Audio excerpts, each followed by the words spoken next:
a mordida aberta, enquanto braquiofaciais têm tendência à mordida profunda. Aqui só repetindo.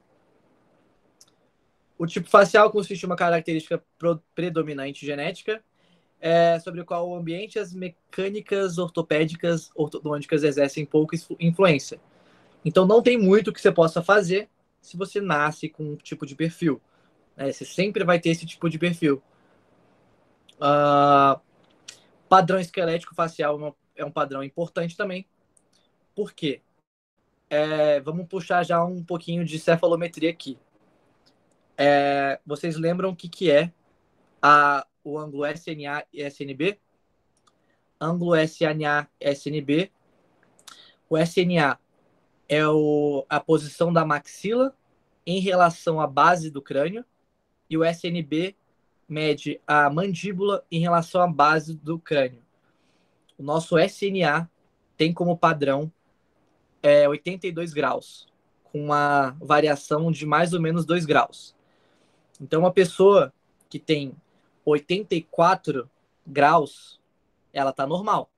Já uma pessoa de 86 graus do SNA, ela tem um prognatismo maxilar em relação à base do crânio. O que significa isso? A maxila da pessoa vai estar mais para frente que a base do crânio. A gente não está falando de mandíbula quando a gente fala entre os ângulos SNA e SNB. Então, a gente pode falar que pessoas que possuem o ângulo SNA aumentado, ou seja, maior do que 84, possuem tendência de ser padrão 2, porque eles vão ter prognatismo maxilar em relação à base do crânio. Eu não posso falar que uma pessoa que tem um grau de SNA aumentado, que ela é classe 2 de angle. Eu não posso falar de angle quando eu relaciono isso com o ângulo SNA ou SNB.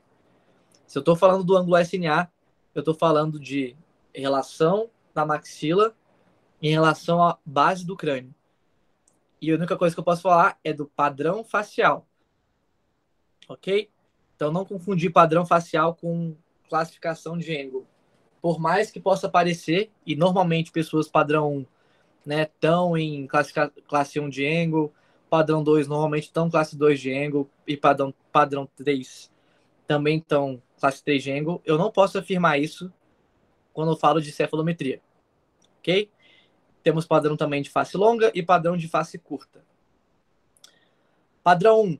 A gente vai ter normalmente relação molar com a cúspide mésio-vestibular do primeiro molar superior, ocluindo no sulco médio-vestibular, mésio-vestibular do primeiro molar inferior. Isso em angle. Mas não deixa de poder apresentar alterações nos dentes seguintes. Então, normalmente de pré a incisivo. Essa é a diferença de um paciente com oclusão normal, normoclusão, para um paciente padrão 1.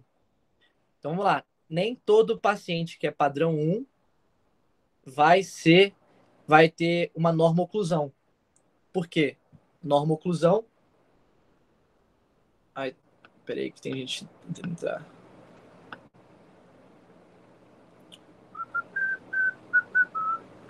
Ok. Nem sempre um paciente padrão 1 vai estar em normoclusão. Porque para você estar em normoclusão, você precisa ter todos os dentes ocluindo perfeitamente, todos os guias perfeitos. Você precisa ter uma oclusão perfeita. Padrão 1 significa que você tem uma face equilibrada. Isso que significa? Você pode ter relação de molar, ou seja, seu molar está em classificação 1 de angle, mas nada impede que seus outros dentes estejam desarmônicos. Ok? Então, eu não posso falar que um padrão 1 é um paciente totalmente padrão ouro, sacou? Todo perfeito. Não, padrão 1 significa que ele tem uma face equilibrada. E o perfil levemente convexo, com tendência a ser reto. Padrão 2. Normalmente a gente vai ter uma protusão maxilar e deficiência mandibular. Geralmente eles são classes 2, tá? Mas nem sempre. Eu posso ter um paciente aqui classe 1 também. não quer dizer nada do seu padrão esquelético. Não confundir classe de Engel com padrões esqueléticos. Aqui a gente vai ter uma discrepância sagital entre maxila e mandíbula. Essa discrepância vai estar aumentada. E uma convexidade facial aumentada. Se a gente traçar uma linha, basicamente, vamos lá, ponto... Não sei se o ponto nasio vai ser aqui, mas fingindo que o ponto nasio é aqui, a gente tem um A e a gente tem um B. É o A no meio da concavidade. Tá. Se eu for traçar aqui como se fosse um ângulo ANB.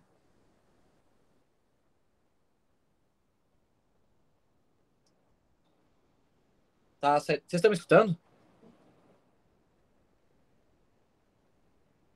Eu não sei se eu tô... Sim. Ah, Sim. Tá. É que a Bruna falou que não tá entendendo.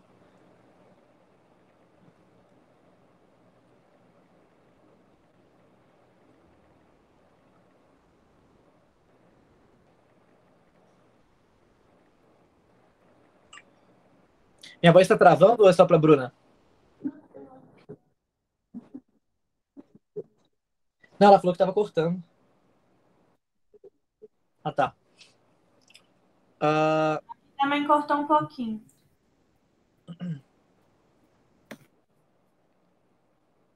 Então deixa eu repetir aqui. Acho que ela saiu. Cadê? Só aceitar ela de volta. Dividir a tela. Tá. Então, normalmente pessoas que são padrão 2, posso tentar traçar uma linha que vai passar do ponto A, ponto B e ponto nasio, que é o ângulo ANB. Pessoas com padrão 2 normalmente tendem a ter esse ângulo mais aumentado. O padrão do ângulo ANB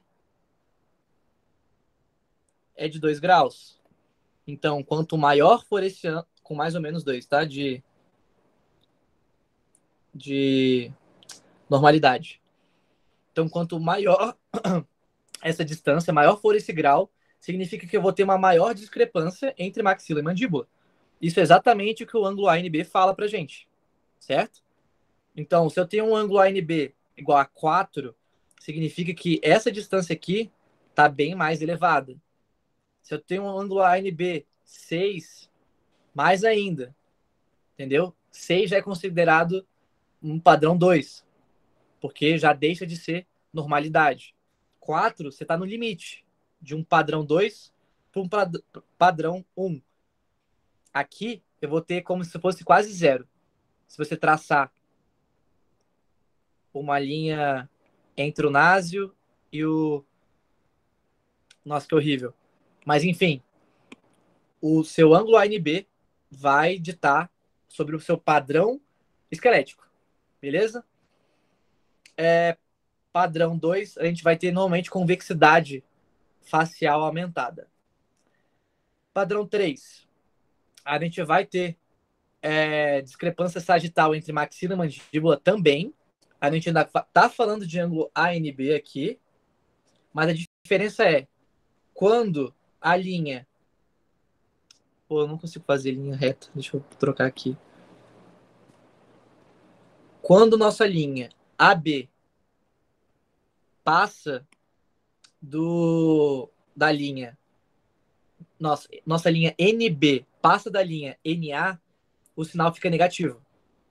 E o fato do sinal ficar negativo é que não passou. Mas, enfim, quando essa linha que passaria pela mandíbula ultrapassa a linha que passa pela maxila, que é o ponto A e o ponto B, né? O sinal fica negativo e significa que a gente tem uma protrusão de mandíbula em relação à base do crânio, tá? Então, normalmente, nosso padrão esquelético vai ser padrão 3, prognatismo mandibular sempre em relação à base do crânio, ok?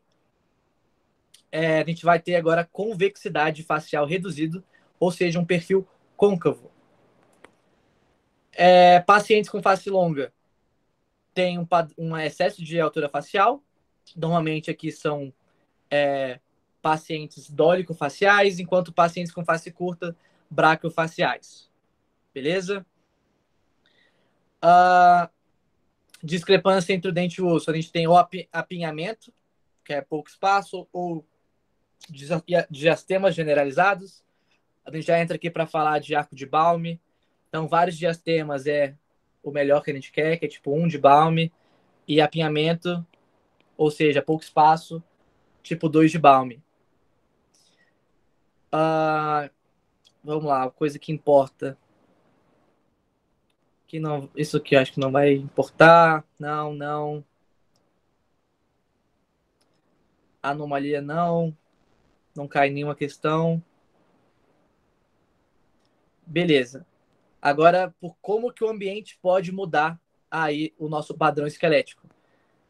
Pode ser por traumatismo, mas o fato onde ele sempre pega bastante é perda precoce dos dentes descidos. Então, ocorre comumente por cárie ou irrupção ectópica dos primeiros molares permanentes. Isso vai reduzir o perímetro do arco dentário. Sempre que você perde um dente, os dentes vizinhos tendem a ocupar esse espaço. Então, é ruim. Quanto mais você espera para ocupar aquele espaço, mais você perde tempo aí no seu tratamento ortodôntico que você vai ter que fazer, provavelmente. Então, quando a gente tem uma perda precoce de dente descido e ele quiser cobrar algum tipo de aparelho, a gente vai sempre usar o grampo alça. É grampo alça, Canupa? Não lembro se era grampo Banda alça alça. ou coroa. Banda Banda alça, alça, né? né? Então, banda alça. Se falar de banda alça na prova, significa que está falando sobre no caso de perder um dente, isso aqui, ó. Isso é uma banda alça. Então, tá no slide, ele vai falar que passou, mas ele não passou, certo? Isso é uma banda alça. Qual é a função de uma banda alça?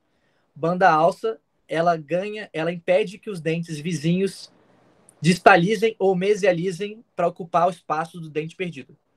Essa é a função de uma banda alça. Então, ela é uma coroinha que vai ao redor de um dente que vai preencher o espaço do dente que foi perdido, impedindo a mesialização e a distalização dos dentes vizinhos. Ok? Isso é uma banda alça ou coroa alça. A diferença da coroa alça é que ela tá sobre o oclusal também, tá? Banda é quando a gente só tem ao redor. Coroa é quando também a gente tem essa cobertura oclusal do dente. Isso é uma banda alça. Então, quando a erupção ectópica é irreversível, o molar descido deve ser extraído e um mantenedor de espaço instalado. Esse mantenedor de espaço normalmente é uma banda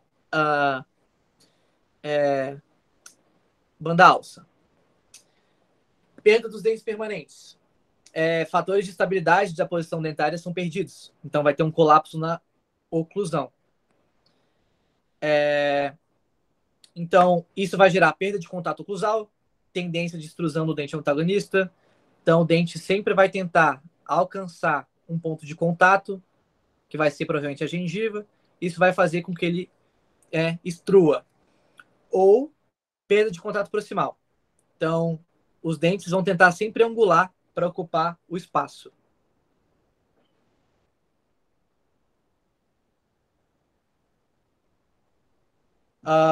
Vão sempre tentar angular para ocupar o espaço, beleza?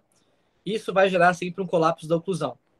Outra coisa que ele pode perguntar na prova, nas questões, sempre que eu perco um dente, eu vou, às vezes, também perder dimensão vertical. Então, meu ângulo, que normalmente está relacionado à dimensão vertical, sempre vai ser ou o singome,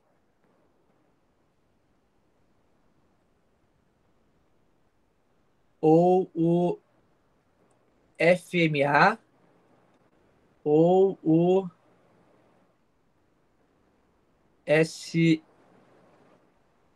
NSGN. Então, esses são todos os nossos ângulos que estão relacionados com padrão e crescimento vertical. Então, quanto maior esse ângulo, maior a tendência de o paciente ser o quê? Dólico.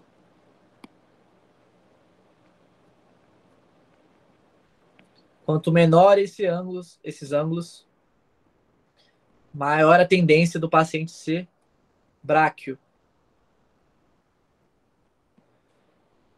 Se eles estiverem na normalidade, que o Singome é 32 graus, mais ou menos 4, FMA 25 graus, mais ou menos 5, e o SN é 67 graus. Então aqui é 67 graus, não tem variação de normalidade. Singome 32 graus, mais ou menos 4, e FMA 25 graus, mais ou menos 5. Então, sempre que falar de Singome, FMA, ISN, SGN, a gente está falando de padrão vertical de crescimento. Então, se a gente perde um dente, ou né, vários dentes, a gente está perdendo dimensão vertical. Consequentemente, o que a gente está perdendo aqui? A altura. Então, a gente vai ter diminuição desses ângulos sempre que eu perder um dente. Beleza?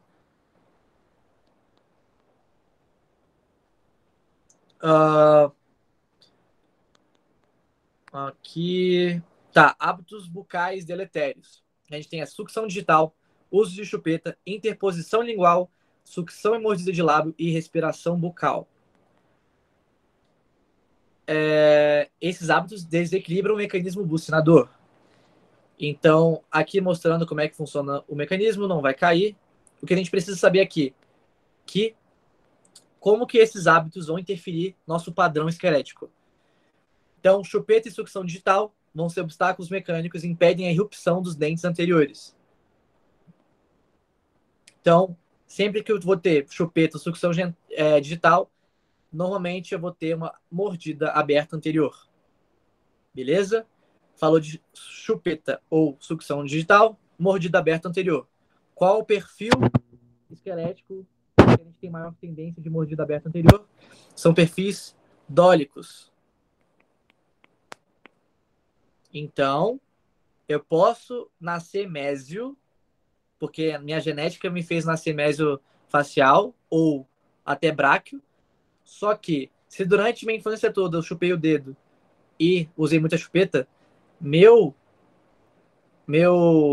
padrão esquelético vai ficar mais pro dólico, porque eu vou ter mordida aberta. Você pode não virar um dólico por completo, mas você vai ter mordida aberta anterior e seu padrão esquelético vai começar a se parecer como um perfil dólico. Beleza? A chupeta e a sucção digital retiram a língua da sua posição normal, modificando o desenvolvimento do palato, e, consequente, geram mordida cruzada posterior. Não confundir com mordida cruzada anterior, tá? Isso é pega. Então, mordida aberta tem como consequência mordida cruzada posterior e não anterior. E que aparelho eu uso para segurar a língua, né? Para deixar a língua em posição, que a gente fez lá, que é a grade lingual. Então, a grade lingual vai deixar a língua na posição normal e deixando tudo na normalidade. Então, ele pode perguntar de aparelho na prova? Pode. A gente sabe algumas coisas? Sabe. A gente não sabe todas as coisas de aparelho. Mas a gente já viu até agora banda alça e grade lingual, principalmente quando a gente tem mordida aberta, né? Para segurar a língua. É uma grade lingual. Aqui, mordida aberta. Então, normalmente aqui você teria uma língua não, uma grade lingual, que nem a gente fez. É um dos tratamentos. Outro tipo de tratamento que a gente viu é usar o. Como é que é aquilo que a gente viu? Que é um tratamento eficiente. Eu esqueci. Cadê o Google? Pera aí, gente, só achar aqui. do aparelho que a gente também usa. Depois tem que ver e mando para vocês. Mas a gente também tem outro tipo de aparelho que ele é bem indicado e funciona bem para mordida aberta. Beleza. Interposição lingual é um fator secundário da etiologia das maloclusões. Então, é consequência da presença de uma maloclusão. Então, se eu tenho uma mordida aberta, consequentemente, eu vou ter uma interposição lingual. E para segurar essa língua, grade lingual. Ok? Sucção e mordida do lábio. Consequência, vestibularização dos incisivos superiores e lingualização dos incisivos inferiores. Porque os dentes superiores estão sobre os dentes inferiores. Isso vai formar diastema entre os incisivos superiores e aumento do trepasse horizontal ou overjet. Tá? Respiração bucal também é um obstáculo respiratório superior. Isso vai gerar hipertrofia adenoidiana, rinite alérgica, hipertrofia dos cornetos e desvio de septo. Efeitos imediatos de uma respiração bucal: penetração de ar seco e impuro, ressecamento e irritação da mucosa bucal, infecções na tonsilas e faringe. Efeitos tardios: complicações em vias aéreas, perda de equilíbrio muscular, alterações no crescimento nos arcos dentários, desenvolvimento vertical da face, sinônimo para desenvolvimento vertical da face, perfil dólico. Então, a tendência não significa que ele vai virar, mas vai desenvolver mais verticalmente. E alteração postural do complexo crânio-facial. Normalmente ele gosta de cobrar, tá? Esses hábitos deletérios. Então, é certeza que vai cair uma questão de chupeta, sucção de lábio e de dedo e provavelmente respiração bucal. Ok, isso é uma das matérias. Agora, desenvolvimento da oclusão decídua. Ou maloclusões, é maloclusões agora, eu acho. Vamos lá, maloclusões. A gente tem que saber separar, ordenar e distribuir por classe segundo um critério.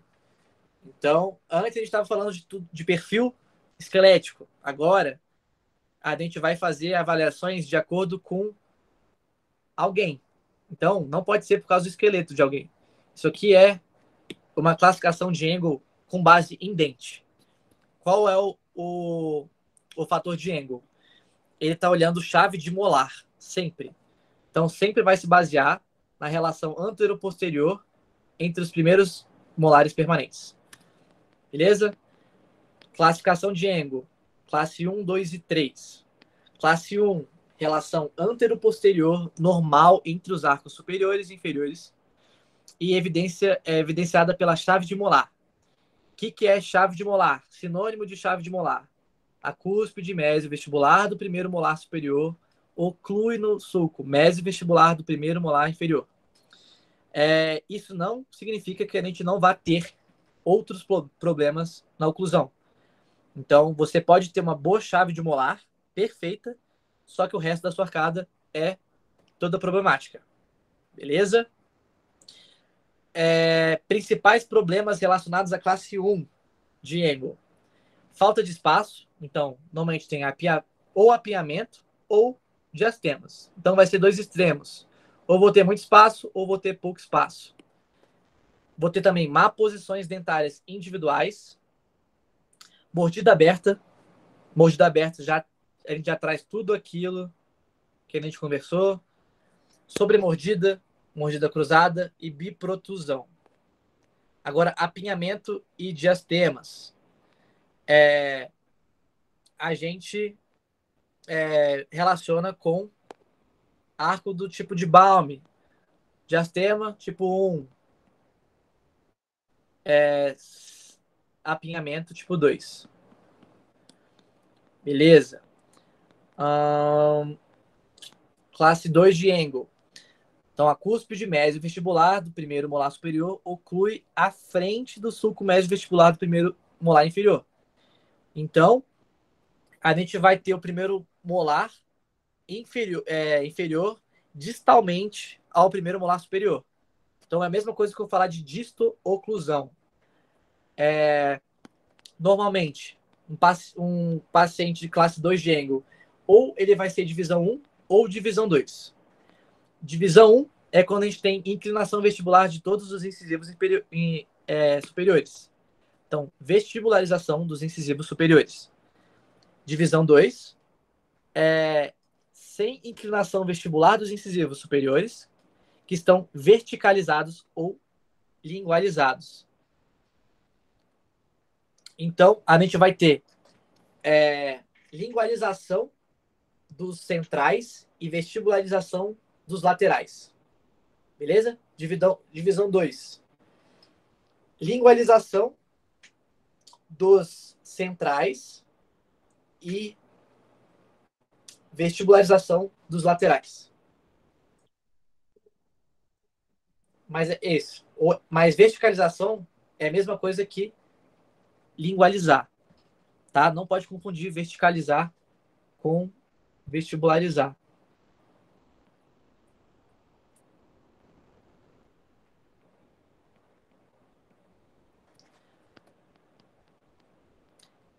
Divisão 1 contra divisão 2. A gente vai ter relação molar distal nos dois, porque os dois são classe 2 de Engel. Mas a gente vai ter relação de canino classe 2 nos dois também. Nos dois também. O que muda vai ser o incisivo superior vestibularizado na divisão 1 e lingualizado na divisão 2. Consequentemente, se ele está vestibularizado, aumenta a overjet. Se ele está lingualizado, aumenta a overbite. São opostos. Enquanto um a gente tem ausência de selamento labial, porque né, todos os incisivos vão estar vestibularizados, isso faz com que a gente tenha um perfil mais convexo. Tá? Então, também se relacionam a ausência de selamento labial para um perfil convexo. Agora, divisão 2, a gente tem o incisivo lateral interposto sobre o incisivo central, já que um está lingualizado ou verticalizado e o outro está vestibularizado. E o perfil vai ser um pouco mais reto ou convexo suave, porque a gente não tem todos os incisivos se vestibularizando.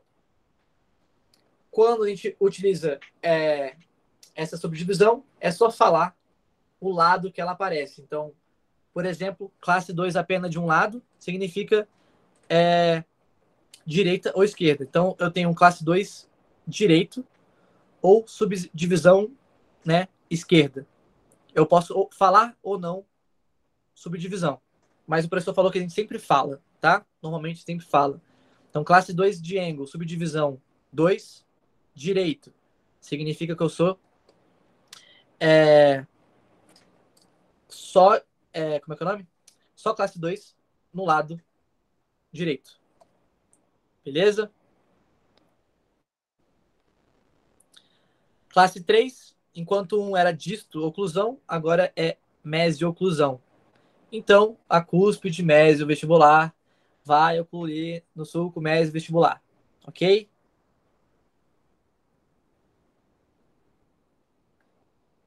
Mesma coisa de subdivisão. Você sempre bota a classe subdivisão no lado que ela acontece. Essa foi a de Engel. Lembrar que a de Engel não tem nada a ver com classe padrão 1, 2 ou 3 de perfil esquelético. Não tem nada a ver. E na cefalometria, as únicas coisas que vão nos dar relações posteriores, né? Tudo que vai dar relação antero-posterior vai ser os ângulos SNA, SNB e ANB.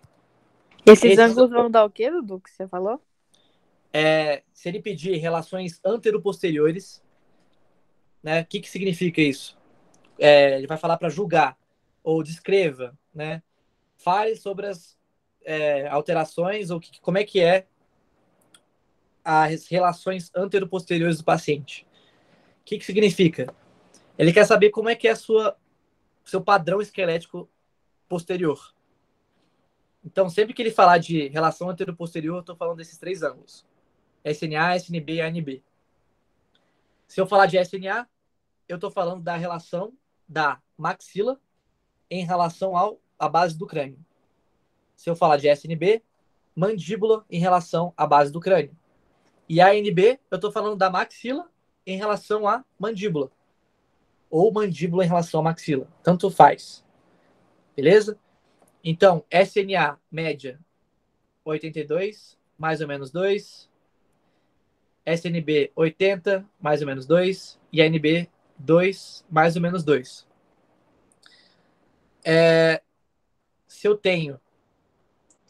Se ele dá um caso de um paciente possui essas médias, ele é um paciente que tem suas relações anteroposteriores normais. Ou seja, ele é um paciente que não tem nem protrusão, nem retrusão de mandíbula ou maxila.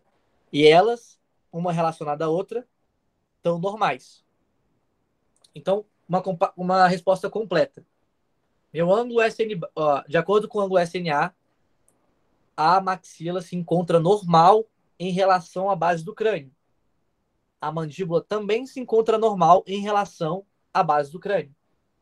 E o ângulo ANB se encontra normal, né, entre as relações da mandíbula e maxila. Porque o ANB está relacionado com o SNA e o SNB. Ok? Aqui já falando a mesma coisa. Classificação de Lischer. Essa aqui é a mais fácil. É só falar a direção de desvio e versão. Então, mesioversão, dissoversão, vestíbulo-versão, lingoversão, infraversão, que é você intruir, supraversão, extruir, giroversão, axioversão, está aquém do plano oclusal, transversão, eu não lembro da transversão, e perversão dente perverso, eu esqueci. Alguém lembra da perversão e transversão? Acho que vai ter aqui um exemplo, né? Axioversão, alteração na inclinação do longo eixo do dente. Então, o dente vai estar meio que inclinado, tá? E perversão é impacção do dente. Isso, lembrei. Neste caso, por falta de espaço no arco, mas pode ser por outros motivos. Eu nunca vi uma questão de Lischer, tá? Então, não acho que seja muito importante, não. Agora, a classificação de Simon está relacionado com os planos de Frankfurt, sagital, mediano e orbital. Esse é o plano de Frankfurt, plano sagital mediano e plano orbital. A gente vai ter, em relação ao plano orbital, se ele está protruído ou retruído. Então, tudo vai depender de acordo com esse plano. E o que deixa mais interessante é que com esse plano a gente consegue fazer, né, a cefalometria normalmente. Que a gente vê a partir desse plano. Creio que você deixar normal, né, que nem a gente viu ali, de 82 graus para o SNA e 80 graus para o SNB, está relacionado diretamente com esse plano orbital.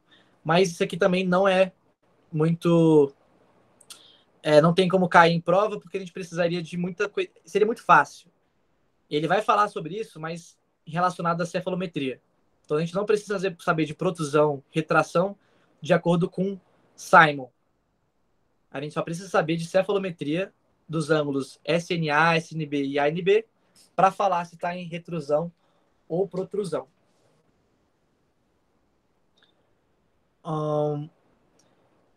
Contração e distração sobre o plano sagital também não acho que é necessário, mas contração, né? Ele vai se aproximar esse plano sagital e distração ele vai se afastar. Então, planos que estão mais contraídos. Então, quando a gente está em contração, tendência é estar sempre um perfil dólico. Enquanto distração, que a gente vai estar se distanciando dessa linha, a gente vai provavelmente ter um perfil mais bráquio. Ok? Em relação ao plano de Frankfurt, a gente vai ter atração ou abstração. Atração é o arco dentário mais próximo desse plano e a abstração mais afastada. Então, mordida aberta, por exemplo, eu tenho a atração dos dentes superiores em relação ao plano de Frankfurt e a abstração dos inferiores, porque eles estão mais distantes. Ok? Aqui sobre as prevalências, beleza, não é muito necessário. Então, a única coisa que a gente viu que pode ser que caia nas provas é a relação de classe 1, classe 2 de Engel. É a única coisa que normalmente cai em questão de prova. Então, focar em